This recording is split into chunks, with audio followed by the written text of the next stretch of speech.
तो भैया यहाँ पर द्विघात बहुपद त्रिघात बहुपद किसकी बात हुई?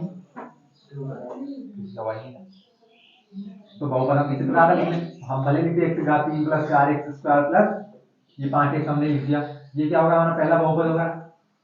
अब दो बहुपदों का योग, एक बहुपद को हमने यहाँ से यहाँ तक ये लिख दिया, तो योग का मतलब क्या होता है? प्लस एक बहुपद और लिख दो आप, 7x प्लस 4x स्क्वायर कुछ भी लिख दो, प्लस 1 दोबारा। अब हमें दो बहुपदों का योग निकालना है। अब योग के बाद देखना हो क्या बनेगा। हमें पता है कि समान चर और समान की घात वाली संख्याएं दूसरी घटती, इसमें x की घात 3 है, यहाँ से यहाँ तक देखो किसकी x की घात 3 है, कहाँ है? किसकी नहीं है, तो x की घात 3 ऐसा का ऐसे आ जाएगा, प्लस प्लस माइनस लगाएंगे पहले इनके साथ प्लस। अब 4x की घात 2 की बात आई, तो x की घात 2 यहाँ पर है और x की घात 2 पे ये क्या यहाँ पर है, तो 4x की घात 2 प्लस 4x की घात 2 प्लस प्लस क्या होते हैं? प्लस। तो 4 और 4 कितने जाएंगे? 8x square. अब एक घात वालों को देख लो, तो यहाँ पर कितना लिखा? 5x, यहाँ पर कितना लिखा? 7x, 5 और 3 कितने जाएंगे? 7 और 5 12x, और क्या बचा? एक लास्ट में जाके 12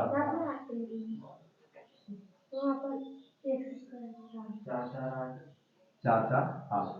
तो ये बताओ कि मैंने दो बहुपदों को जोड़ा। हमारे हिसाब से कुछ भी ले लो, आप रैखिक बहुपद ले लो, द्विघात बहुपद ले लो, त्रिघात ले लो, या घात 7 लगा दो 8 लगा दो। अब दो बहुपदों को जोड़ने के बाद क्या है? ये क्या बना? इसको हम क्या कहेंगे? बहुपद ही कहेंगे ना। तो दो बहुपदों का योग क्या होगा? लिखना था बहुपद होगा। दो बहुपदों का हम योग करेंगे तो क्या आएगा? एक बहुपद आएगा। सिंपल सी बात थी, मैंने बताया था आपको, पिछली बार बताया था, आप इस बार नहीं बताया। इस बार नहीं बताया क्योंकि आप बात बहुत करते हैं, सुनते नहीं। दूसरा लिखा था कि द्विघात समीकरण x square plus bx plus c के शून्यक अल्फा एवं बीटा है, तो अल्फा गुना बीटा का मान क्या होगा? ये लिखा था ax square plus bx plus c। ये क्या है? द्विघात बहुपद का मानक रूप। इसमें अल्फा और बीटा क्या दिए थे? दो बोल दिए थे, और पूछा था कि अल्फा डॉट बीटा क्या होता है। सभी लिख रहे लाइन से माइनस b बटे। तो भैया ये बताओ अल्फा प्लस बीटा का मान क्या होगा? माइनस b बटे, तो अल्फा प्लस बीटा का मान होता है ना। अल्फा डॉट बीटा किसका मान क्या होता है? c बटे। कितना ने लिखा? एक ने लिखा। पूछा क्या था? अल्फा प्लस बीटा पूछा था कि अल्फा डॉट बीटा पूछा था? Alpha dot beta. हाँ, तो क्या था? और आपने क्या लिखा? माइनस बी बटे। अरे योग थोड़ी पूछा, अगर योग पूछता तो मैंने लिखता बाकायदा अल्फा प्लस बीटा का मान बताओ भैया। लिखा था अल्फा डॉट बीटा का मान बताओ, क्या आएगा? सी बटे। और ध्यान रखना परीक्षा में मैंने यहाँ पर क्या लिखा है? बहुपद x square plus b x plus c. इसमें बी का मान क्या है? बी का मान बी, ए का मान ए, सी का मान सी। अगर यही आ जाए p x square plus q x plus r की द्विघात बहुपद p x square plus q x plus r में, बताइए अल्फा प्लस बीटा का मान क्या होगा? एक द्विघात बहुपद है तो किसकी घात कितनी है? 2। अब इसने हमसे पूछा कि अल्फा प्लस बीटा का मान कितना होगा, बताओ तो कितना होगा? माइनस बी बटे ए नहीं होगा। अब ध्यान रखना, ये तो होता है अल्फा प्लस बीटा का मान, क्या? माइनस बी बटे ए। हम सवाल में पहले इसकी तुलना करें किससे? A x square plus b x plus c से। अब इसमें बताओ ए का मान कितना है? पी। बी का मान इसमें कितना है? क्यू। और सी का मान कितना है इसमें? हमसे किसका मान पूछा? अल्फा प्लस बीटा का। क्या होता? माइनस बी बटे ए। तो माइनस का तो माइनस। अब बताओ बी का मान कितना है? क्यू। ए का मान कितना है? पी। अब यहां से इसका मान क्या होगा?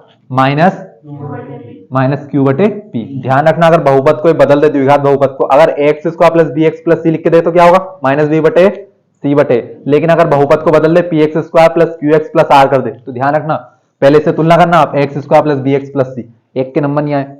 ये कौन सा था? दूसरा था कि तीसरा था? दूसरा था। चर के वे मान जिनको बहुपद में रखने पर बहुपद का मान शून्य हो जाता है। शून्य के बाद लिखा था आपने, एक ने लिखा बस। देखिए ये समीकरण है हमारा, मैंने आपको करके बताया था उस दिन, x square plus 5x plus 6। ये क्या है? द्विघात बहुपद। इससे x के कितने मान आएंगे?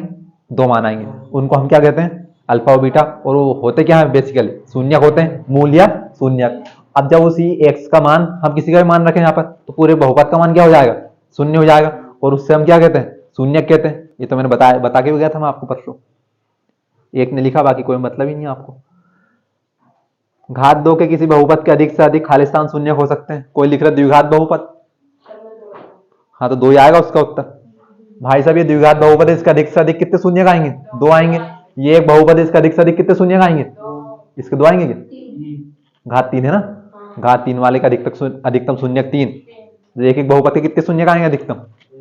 1। तुक्का लग गया, क्या होता है रेखिक बहुपद? बताओ मानक रूप। जिसकी घात 1 हो उसे रेखिक बहुपद कहते हैं। बोल दिया करो जल्दी से, उत्तर बताओ। तो ये था आपका छोटा सा टेस्ट। और ध्यान रखना, अगर सवाल हमें ये दिया है कि 6x² माइनस 7x माइनस का 3, अब हम इसके टुकड़े करेंगे किसके? कि जोड़ने घटाने पर तो -7 आना चाहिए और गुणा करने पर कितना आना चाहिए? 6 18 यानी कि माइनस का 18। पहले क्या? ये महाभारत किस लिए बताई मैंने?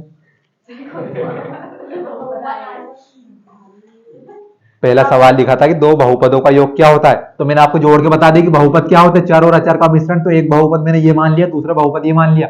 आप कोई सा भी एक बहुपद बोल दो भले आपके हिसाब से, और दोनों को हम योग का मतलब क्या होता है? जोड़ना। अब दोनों को मैंने जोड़ा तो उसके बाद क्या बना? ये भी चर अचर का मिश्रण है ना, जिसमें चर की घात कितनी है? धनात्मक। दो बहुपदों का योग एक बहुपद होता है। ये सवाल थोड़ा सा देख लो, मैं पूरा नहीं करूंगा।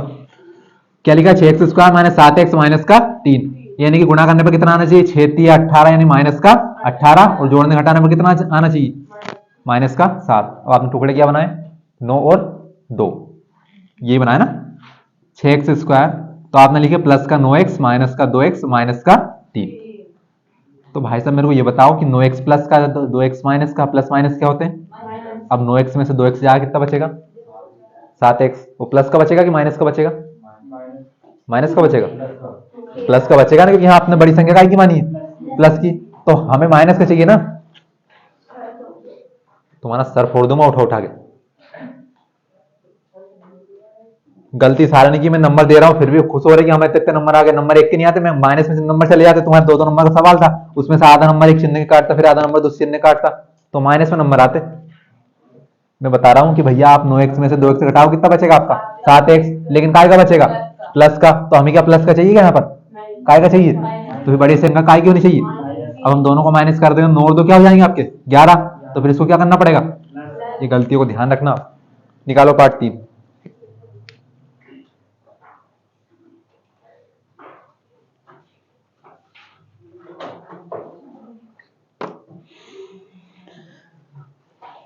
दो चर वाले रेखिक समीकरण। अब सिर्फ बहुपद और समीकरण में अंतर क्या होगा भैया? आपको पता होगा अच्छे से।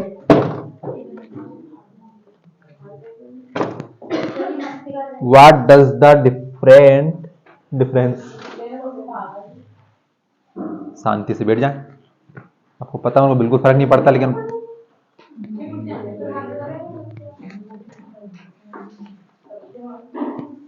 पार्ट 2 स्टार्ट किया था मैंने, बहुपद और समीकरण में अंतर बताया था आपको। क्या होता?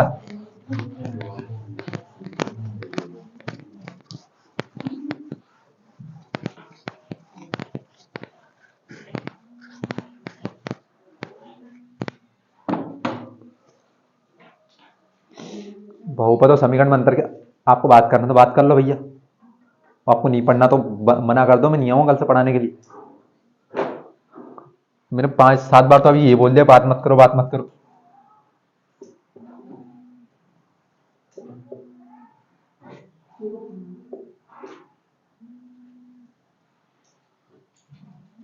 ये लिखा है x² प्लस 12x प्लस 36, ठीक है। ये क्या है? द्विघात। क्या? बहुपद की समीकरण। बहुपद तो समीकरण में अंतर होता है कि अगर सिर्फ लिखा है x² प्लस 12x प्लस 36, तो ये आपका द्विघात बहुपद है जब तक किसके बराबर क्या नहीं आए? 0 नहीं आए। यानी कि अगर बराबर हमारे पास दो पक्ष हो, अब 0 से मतलब नहीं है। अब मान लिया जाए कि 36 इस तरफ प्लस का है, बराबर उस तरफ काय का हो जाएगा? ये ऐसा लिखा होता है कि x² प्लस 12x बराबर कितना? माइनस का 36। अब ये ऊपर वाले और नीचे वाले में अंतर क्या है? बहुत अच्छा, कि इसमें दो पक्ष है और इसमें सिर्फ एक ही पक्ष है। अभी यहाँ पर हमारे पास वाम पक्ष और दाया पक्ष है, लेफ्ट हैंड साइड और राइट हैंड साइड। यहाँ पर दो पक्ष है, लेकिन यहाँ पर सिर्फ एक ही पक्ष लिखा हुआ है। तो यानी कि ये क्या बन जाएगा? ये एक समीकरण होगा। समीकरण कैसे होगा? कि आप देखो ध्यान से, एक्स स्क्वायर प्लस का 12x 36 प्लस का इस तरफ अगर माइनस का इस तरफ आएगा हो जाएगा प्लस का, तो बराबर में क्या बचेगा 0। यानी कि अगर किसी समीकरण के दो पक्ष हो, यानी कि जहां पर दो पक्ष आ जाएगा क्या बनेगा आपका समीकरण, लेकिन इसमें एक ही पक्ष हो क्या बनेगा आपका बहुपद। आपसे कहा कि दो चर वाले रैखिक समीकरण। अब दो चर यानी कि आपके दो चर आना चाहिए, यानी कि हो सकता है एक्स और वाई क्या आएंगे साथ में, क्योंकि चर क्या होता है जिनके मान बदलते रहते हैं। ए से जेड तक हम सभी को क्या कहते हैं, हम उन्हें चर कहते हैं, यानी कि एक्स का कुछ भी मान आएगा वाई का कुछ भी मान आएगा, लेकिन यहाँ पर कितने चर आने चाहिए आपके दो, और दोनों की घात कितनी होनी चाहिए अधिकतम एक होनी चाहिए, क्योंकि हम रैखिक समीकरण पढ़ रहे हैं। रैखिक समीकरण का मतलब क्या कि वह समीकरण जिसकी अधिकतम घात कितनी हो एक हो। हमने रैखिक बहुपद पढ़ा था, लेकिन यहाँ पर समीकरण आएगा। समीकरण क्यों आएगा, क्योंकि यहाँ पर बराबर में कोई संख्या आएगी। मान लिया जाए मैंने लिख दिया एक्स प्लस वाई बराबर कितना 4, समीकरण बना, क्योंकि कितने पक्ष है इसके दो पक्ष है, एक इस तरफ वाला और एक इस तरफ वाला। अब आप चाहो तो भले सभी को एक तरफ उठा लो, ये माइनस का 4 बचेगा बराबर क्या बचेगा 0, क्योंकि प्लस का इस तरफ आकर माइनस, तो अभी भी तो दो ही पक्ष है इसके। तो अब देखना यहाँ पर कितने चर है आपके दो हैं, एक एक्स है और एक वाई है, दो चर बने और बराबर में एक और पक्ष आ गया आपका, तो ये क्या बन गया आपका दो चर वाला रैखिक समीकरण, क्योंकि दोनों की अधिकतम घात कितनी है एक, और एक इसकी घात भी कितनी एक, इसकी घात भी कितनी एक, और कितने चर है यहाँ पर दो चर, और ये साथ में क्या है दो पक्ष भी आपके, तो क्या बन गया आपका दो चर वाले रैखिक समीकरण। अब यहाँ से हमारे पास ऐसे समीकरण आएंगे जिनके हमें क्या करना है मान निकालना। मान निकालेंगे हम एक तो विलोपन विधि से और एक प्रतिस्थापन विधि से। उसके पहले मैं आपको 3 प्रकार की रेखाएं बताता हूं, मोस्ट इंपोर्टेंट है, 6-7 नंबर का पार्ट है। 6 नंबर का पहला पार्ट था, 5 नंबर का दूसरा पार्ट था, 6 और 5 11 नंबर अगर आप पूरे कर दो तो 25 नंबर चाहिए पास होने के लिए, बस 11 तो हो गए हमारे। देखते हैं अब इसमें से यहाँ से कितने मिलेंगे, हम 6 नंबर मिलेंगे शायद। तो हमें 3 प्रकार की रेखाएं पढ़नी, कोई मेरे को नाम बता सकता है तीनों प्रकार की रेखाओं का क्या? समांतर रेखा, प्रतिच्छेदी रेखा और समानुपाती समपाती रेखा। हमने 3 प्रकार की रेखाएं पढ़ी थी। तो एक हमने पढ़ी थी प्रतिच्छेदी रेखा, तो चूंकि उसके नाम में लिखा देखो प्रतिच्छेद करना है, यानी कि दो रेखाएं जब एक दूसरे को क्या कर देंगी काट देंगी, प्रतिच्छेद कर देंगी। छेद करना उसमें काटना, यानी कि मान लिया जाए दो रेखाएं, एक रेखा इस तरफ से इस तरफ गई और एक रेखा इस तरफ से इस तरफ गई, तो ये मान लिया जाए रेखा नंबर 1, ये रेखा नंबर 2, रेखा लाइन का नाम है यहाँ पर। तो दो रेखाएं, दोनों रेखाओं ने इस बिंदु पर एक दूसरे को क्या कर दिया प्रतिच्छेद कर दिया। अब कितने बिंदु पर किया एक बिंदु पर, तो यानी कि प्रतिच्छेदी रेखा है। हम मान लें a1x plus b1y plus c1 बराबर कितना 0। हम दूसरे समीकरण को मान लें a2x plus b2y plus c2 बराबर कितना 0। ये एक ही सवाल की बात हो रही। तो आप ध्यान से देखना यहाँ पर a1 b1 c1 क्या है, a1 b1 c1 यहाँ पर अचर संख्या है, यहाँ पर इनका कुछ ना कुछ संख्या आएंगी। हो सकता है 4x प्लस 5y प्लस 6 बराबर 0 हो जाए, हो सकता है 12x प्लस 18y प्लस 9 बराबर कितना हो जाए 0 हो जाए। तो यानी कि हम इनको क्या मानेंगे, पहले वाले को पहला समीकरण, इसलिए हमने सभी में क्या लिखा 1 1 1। हम दूसरे वाले को दूसरा समीकरण, सभी हमने क्या लिख दिया 2 2 2 2 2 2 लिख दिया। अब प्रतिच्छेदी रेखा का प्रतिबंध क्या बनता है, हाँ क्योंकि देखो अब यहां से देखना ये a1 a2 क्या है, ये है अचर संख्या है, तो हम यहां से निकालेंगे कि a1 बटे a2 b1 बटे b2, हम इनके आपस में तुलना करेंगे। तो जब a1 बटे a2 का मान नहीं है किसके b1 बटे b2 के, तो ये क्या बनेगा आपका कौन सी रेखा बनेगी आपकी प्रतिच्छेदी रेखा। अब यहां से हमारे क्या x और y के कुछ मान निकालेंगे हम इस समीकरण से, वो हम बाद में देखेंगे कैसे निकालेंगे, लेकिन अगर इनके एक एक मान आ जाए तो उसे हम क्या कहेंगे, अगर किसी सवाल में x और y का सिर्फ एक एक ही मान आए, एक एक से मतलब नहीं सिर्फ एक मान आए, तो उसे हम क्या कहेंगे अद्वितीय हल कहेंगे, अद्वितीय हल यानी कि यूनिक सॉल्यूशन। तो प्रतिच्छेदी रेखाओं में हमने कितनी बातें सीखी, अद्वितीय हल और एक हल एक ही बात होता है, एक हल होगा या अद्वितीय हल होगा एक ही बात है। यहां पर लिख दो आप एक हल होगा। अरे अद्वितीय का मतलब आपने यूनिक, यूनिक का मतलब सुना हो, यूनिक क्या हो कि जो दुनिया में सबसे दुर्लभ हो, अनोखा हो, अनोखा यानी कि उसके समान कोई दूसरा ना हो। तो अब यहाँ पर x का एक मान आ गया तो वो क्या होगा सिर्फ एक ही होगा ना, शब्दों को पकड़ लिया करो बस आप। अद्वितीय हल, अद्वितीय को इंग्लिश बोलते हैं यूनिक, यूनिक यानी कि अनोखा, अनोखा यानी कि क्या होगा उसके समान कोई दूसरा नहीं होगा, तो वो क्या होगा आपका प्रतिच्छेदी रेखा होगा। तो हमने कितनी चीजें से समझ ली प्रतिच्छेदी रेखाओं में कि जब दो रेखाएं एक दूसरे को एक बिंदु के ऊपर प्रतिच्छेद करती है, उसे हम प्रतिच्छेदी रेखा कहते हैं। अब दो समीकरण होंगे तो उसका प्रतिबंध क्या होगा, भैया पूछ ले कि प्रतिच्छेदी रेखा का प्रतिबंध लिखो, इसे प्रतिबंध भी बोलते हैं और सूत्र भी बोलते हैं। बात एक ही है कि ये क्या आएगा, ये तो हमने पढ़ा ही नहीं। प्रतिबंध और सूत्र क्या है, दोनों एक ही है। तो क्या होता है a1 बटे a2 बराबर नहीं है b1 बटे b2। ये कैसे होगा कि हमारे पास हो सकता है दो समीकरण आए, 2x प्लस 3y बराबर लिख दिया 4, एक लिख दिया 5x प्लस 6y बराबर कितना लिख दिया 7। तो यहां से जो x के साथ होगा वो कौन होगा, a1 a2, y के साथ होगा वो कौन होगा b1 b2, और जो अकेला होगा वो कौन होगा c1 बटे c2। हम मान लेते हैं इसको समीकरण एक, इसको हम समीकरण 2। तो बताओ यहां से a1 का मान कितना, तो ये a1 b1 c1, a2 b2 c2। तो बताओ a1 का मान कितना 2, a2 का मान कितना 5, a2 a1 a2, जो y के साथ आए वो b। तो b1 का मान कितना 3, b2 का मान कितना 6। ये हल हो सकता है क्या, नहीं हो रहा है। ये हो रहा है 3 एकम 3, 3 दूने 6। हमने इन दोनों को लिखा 2 बटे 5, 1 बटे 2 के बराबर है क्या, नहीं है। यानी कि ये दोनों आपस में एक दूसरे के बराबर नहीं है। कौन, a1 बटे a2 बराबर b1 बटे b2 बराबर नहीं है।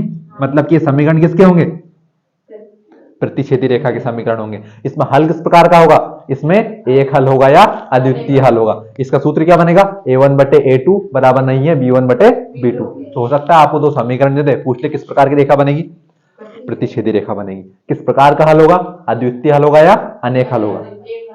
हाँ एक हल होगा, अद्वितीय हल होगा, अनोखा हल होगा। इतने बताना बस आपको। तो ये कौन सी रेखा होगी आपकी, प्रतिच्छेदी रेखा होगी।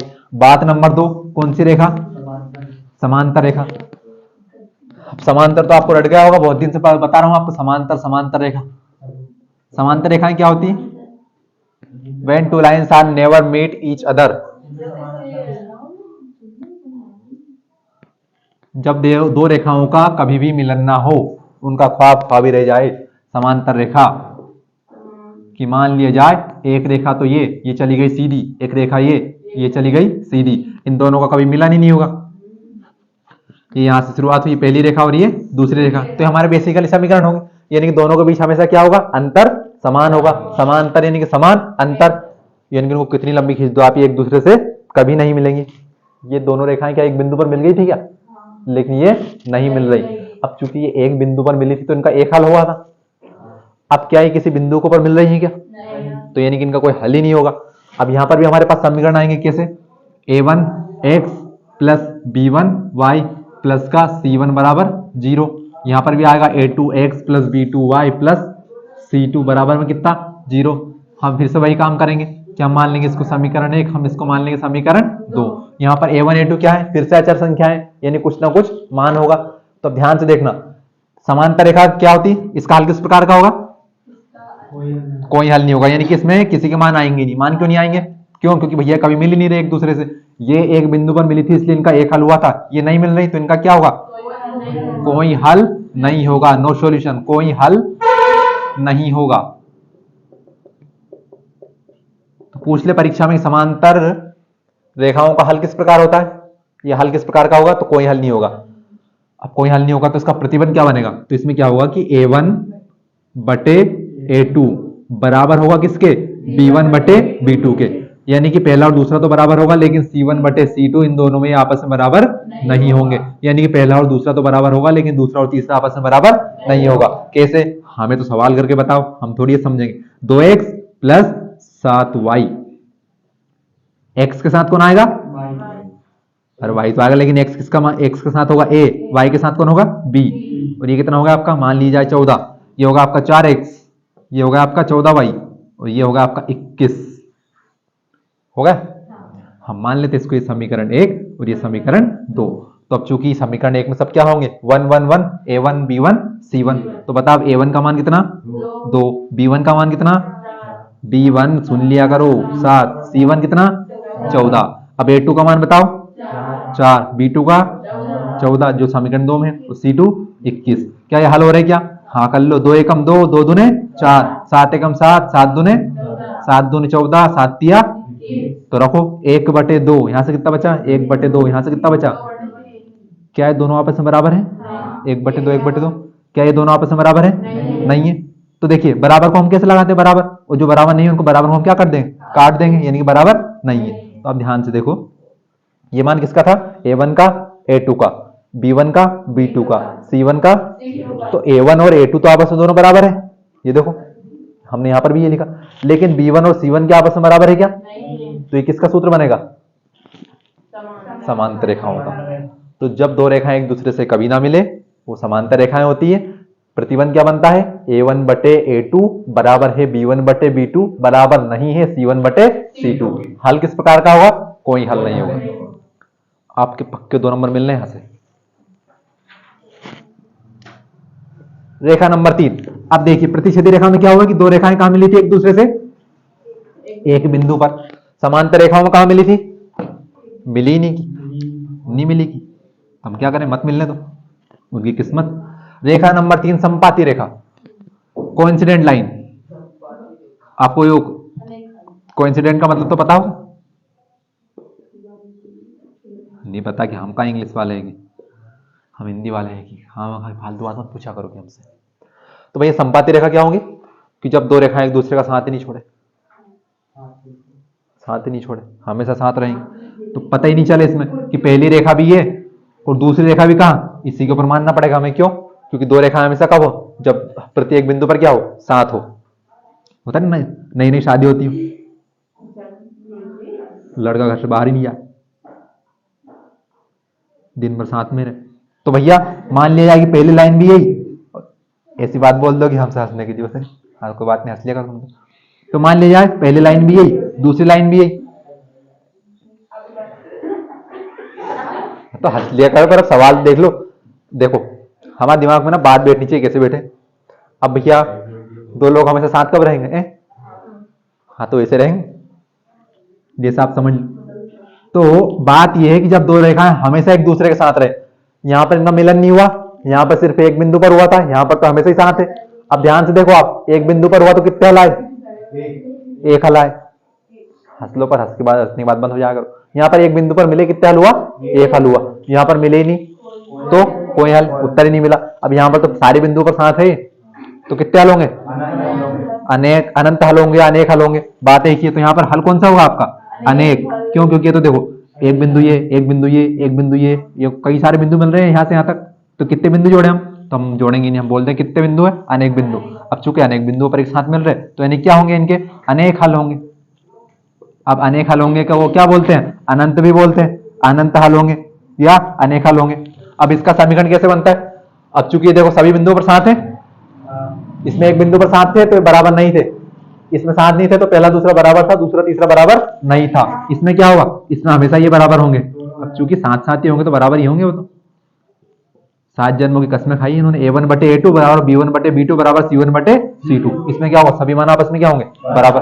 कैसे बराबर होंगे, करके बताओ, उदाहरण देके बताओ। ये देखो मैंने लिख दिया उदाहरण, 2x प्लस 3y बराबर का लिख दिया 12।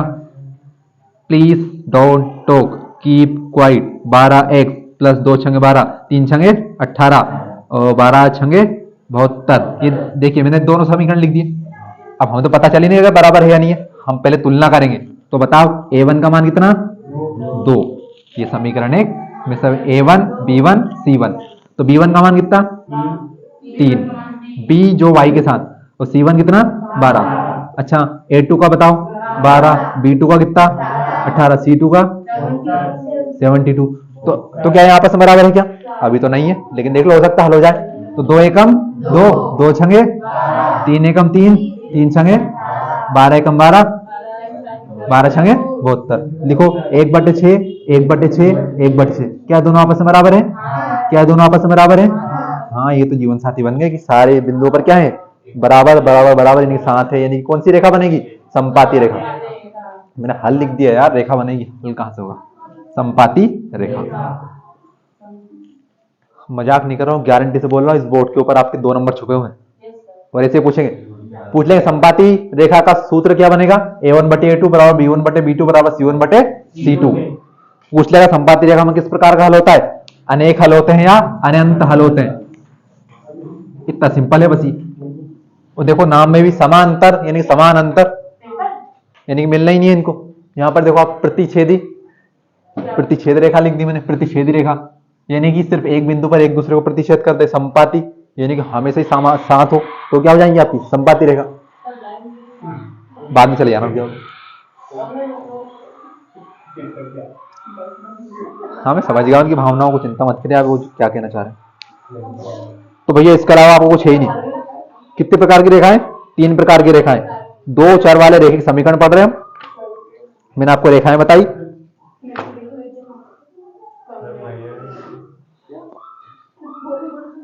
अब प्रश्नावली 3.1 निकालो। कृपया करके बातें ना करें, मैं सवाल कर रहा हूँ। मैंने 40 मिनट तक कॉपी चेक की, मैंने आपसे बिल्कुल बात करने के लिए मना नहीं किया, सिर्फ इतना कहा था कि बात धीरे कर लो। अब चुप हो जाओ कम से कम। 3.2 है काय का पेपर,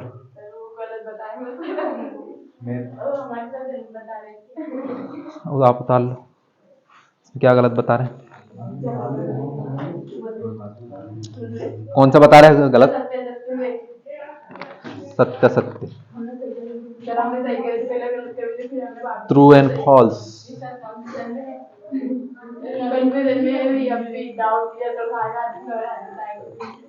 यदि ए बी सी एपी में है तो तब B बराबर A प्लस सी। कौन से में कंफ्यूजन है? सारे में सारे में ये वो पहले अलग बता देते हैं, ये नहीं आएगा, तुम बताओ क्या आएगा, हमसे पूछेगा फिर हम बताएंगे। भैया इसमें लिखा है ABCAP में है तब B बराबर A प्लस सी, सत्य सही होगा। अब देखिए सवाल करने का बहुत आसान सा तरीका बताता हूं आपको। हमने समांतर श्रेणी पढ़ी है। समांतर श्रेणी क्या होती है कि दिए गए पदों के बीच क्या हो, समान अंतर हो। अब यहाँ पर सिर्फ आपको ABC दी है, तो यहाँ पर ABC क्या होंगे आपके, ये कुछ संख्याएं हो सकती है। यहाँ पर क्या होंगी कि जितना अंतर B के और A के बीच होगा उतने अंतर C और B के बीच होगा। समांतर का मतलब ये होता है। तो आप क्या कर लो, अपने दिमाग में ऐसी 3 संख्याएं बना लो। कितने पद है यहाँ पर? 3। तो छोटी छोटी 3 संख्याएं बना लो। तो हम लिख ले 3 संख्याओं को, 1 3 और 5। हाँ आप चाहो तो 1 2 3 लिख लो, आप 1 2 3 लिख लो, कोई बात ही नहीं, जो संख्याएं, लेकिन क्या होनी चाहिए, समांतर श्रेणी। क्या 2 और 1 के बीच का अंतर 1 है? क्या 3 और 2 के बीच का अंतर 1 है? क्या 3 और 1 के बीच का अंतर 2 है? क्या 5 और 3 के बीच का अंतर 2 है? आप हमें ये नहीं पता, हम तो ये लिख ले 4 8 12। क्या ये समांतर श्रेणी है क्या? देख लिया करो। 8 में 4 गया कितना बचेगा? 4। 12 में 60 गया कितना बचेगा? यानी कि हमें एक 3 पद वाली समांतर श्रेणी लिखनी है। अब इसमें देखिए, मान लिया जाए आपको इसे एक मान लो, हमने इसको मान लिया। कौन सी को मानो? किसी को मान लो, आपको तो दूसरी मान लो। आपको सवाल करके बता रहा हूं यहाँ से, तो कोई सी को मान लिया हम। तो मैंने 2 को मिटा दो, सवाल करना है। तो हमने यहाँ से A का मान कितना मानेंगे? 4। B का मान कितना मानेंगे? C का मान कितना मानेंगे? यानी कि अब सवाल में क्या लिखा है कि B बराबर A प्लस सी बटे कितना आना चाहिए? 2। अब यहाँ से B का मान देखो आप कितना लिखा है? 8 बराबर A का मान कितना है? 4 प्लस C का मान कितना है? 12 और बटे में कितना लिखा है? 2। तो अभी 8 तो ऐसा कैसे रहने देना। 12 और 4 कितने होंगे? 16। 16 बटे कितने? 2 8 है। तो क्या 8 बराबर 8 है क्या? यानी कि B का मान कितना आया? 8 और 8 ही आना था। तो क्या सत्य है क्या? सत्य है। तो ए से जोड़ के देख लिया करो, किसी मास्टर की आवश्यकता नहीं आप खुद मास्टर अपने। तुम्हारा डीपी सर तुम ही बन जाओगे। किसी निश्चित घटना की प्रायिकता का मान सदैव 1 होता है। होता है क्या? कोई फिक्स है कि भैया कुछ भी हो जाए, किसी भी हालत में 25 नंबर तो आ जाएंगे 75 में से? आएंगे नहीं आएंगे?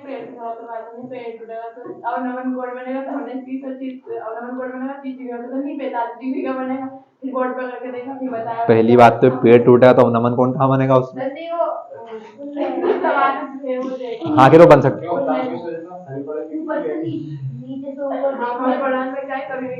रुक जाओ, पहले सत्य सत्य कर लेना, उसके बाद की बात बाद में सुनेंगे। गोले का संपूर्ण पृष्ठीय क्षेत्रफल पाई आर स्क्वायर होता है, जहां आर गोले की त्रिज्या है। होता है क्या? क्या होता है फिर? आपने बोल दिया होता है, कहां से होता है? पाई आर स्क्वायर क्या होता है? पाई आर स्क्वायर वृत्त का क्षेत्रफल होता है। गोले का संपूर्ण पृष्ठीय क्षेत्रफल क्या होता है? संपूर्ण पृष्ठीय क्षेत्रफल। तो ये कहां दिया? हमने सिर्फ कितना दिया? पाई आर स्क्वायर। ये क्या होता है? तो वृत्त का क्षेत्रफल। तो सत्य क्या? सत्य असत्य है। इसमें गलत लगा है, तो इसमें गलत का चिन्ह लगा है, तो सर ने बेचारे मास्टर को खामा का बदनाम मत करो, सही।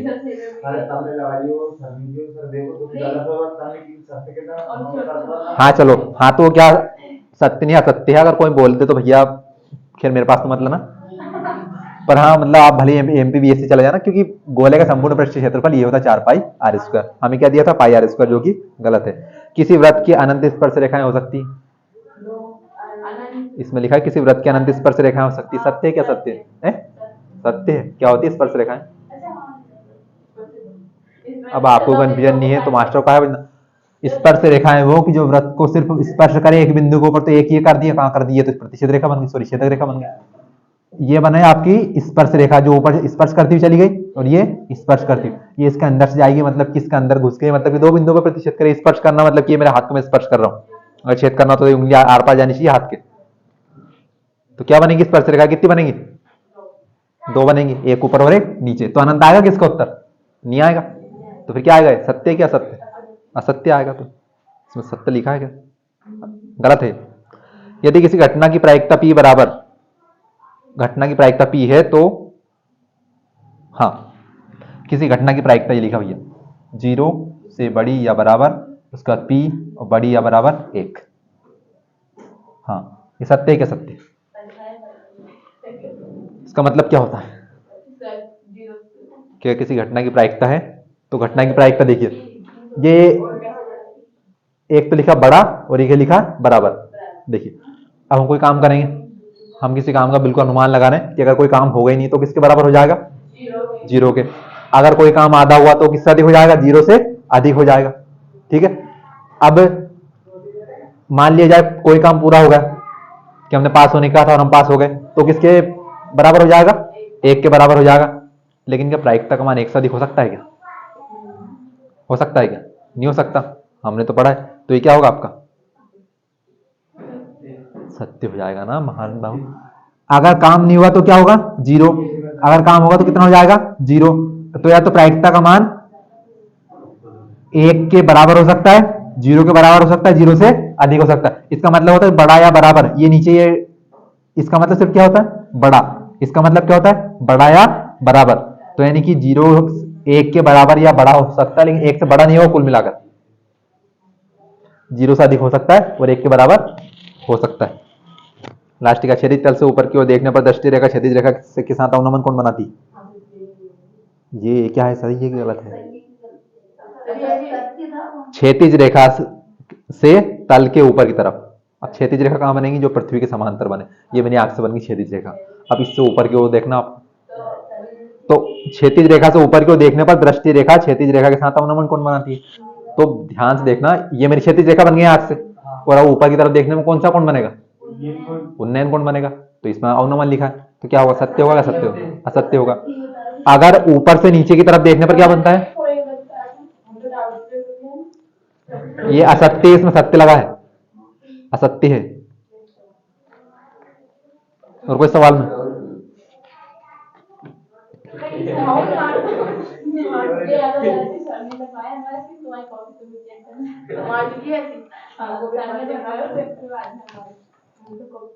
रुक जाना, में से आपसे मैंने 2 पार्ट पढ़ाया आपको, मैं आपसे सवाल पूछूं। हाँ देखो मैंने जो दी हैं वो लगभग होंगे इसमें, नहीं होंगे तो कोई बात ही नहीं। 3√2 संख्या परिमेय है क्या, परिमेय अपरिमेय? देखो आया परीक्षा में तो मानोगे नहीं। यदि px एक द्विघात बहुपद है तो px बराबर 0 को खालिस्तान समीकरण कहते हैं। यदि px एक द्विघात बहुपद है तो द्विघात बहुपद मतलब उसकी घात कितनी, तो उसे किस प्रकार का समीकरण कहेंगे, द्विघात समीकरण। बस बात इतनी है, हालांकि पार्ट 4 में आएगा हमारा। लेकिन घात 2 तो किस प्रकार का समीकरण, द्विघात। घात 3 हो तो त्रिघात समीकरण। उसके बाद ये देखो आ गया, बहुत सरल सवाल आया। देखो आप यही कहीं बताना भी आप, रेखिक समीकरण a1x plus b1y plus c1 बराबर 0, रेखिक समीकरण a2x plus b2y plus c2 बराबर 0 के कोई हल नहीं होने के लिए शर्त कौन सी होगी, बताओ। पूछा कोई हल नहीं होने के लिए शर्त कौन सी होगी, तो कोई हल में कौन सी नहीं होगा, ये वाला। तो कौन सा उत्तर होगा, a1/a2 बराबर होगा b1/b2 के, बराबर नहीं होगा c1/c2 के। तो सिर्फ ऐसे ही लगाना में इसका उत्तर क्या हो जाएगा आपका, बी वाला हो जाएगा। 5 और 10 का महत्तम समापवर्तक एचसीएफ निकाल के बताओ। 5 आएगा, 5 और 10 का, क्योंकि 5 और 10 का तो भैया 5 के अभाज्य गुणनखंड निकालेंगे, 5 एकम 5, 10 के निकालेंगे 2 पंजे 10 और 5 एकम 5। अब 5 के टुकड़े क्या हुए, 5 गुणा 1, 1 लिख लो मन से, और 10 के क्या हुए 2 गुणा 5 गुणा 1, तो 5 और 5 का तो हमारा एचसीएफ कितना हो जाएगा, 5 हो जाएगा। एचसीएफ एलसीएम कितना हो जाएगा, 5 के अलावा और कौन बचा, 2, 5 में 2 का गुणा करें कितना बचेगा, 5 दूने 10। सारे सवाल इतने सरल थे, अब देखो इनमें से आ जाएंगे आपके। देखो लिखा है, नहीं रुको, यदि किसी द्विघात बहुपद में ax square plus b x plus c के शून्य अल्फा और बीटा हो तो बताओ अल्फा प्लस बीटा का मान क्या होगा। अल्फा प्लस बीटा का मान क्या होगा, किसका, alpha plus beta minus b बटे, हाँ तो बस ये देखो, देखो 3-4 नंबर देखो मैंने आपको यहीं पे बता दी। अन्य खलों में कहाँ से मिटाना, मेरे को यहाँ से मिटाना। तो भैया आज के लिए खत्म, कल से हमारे सवाल स्टार्ट हो जाएंगे, 2 दिन में पाठ खत्म करना है, आना सभी के सभी। बाकी इतना तो घर जाके पढ़ोगे तो नुकसान तुम्हारा तो नहीं होगा। खैर जो पहले नहीं पढ़ा जिनने ये सारणी बना सकते हैं, कल मैं पूछूंगा किसमें किस प्रकार का हल होगा। बाकी समाचार के लिए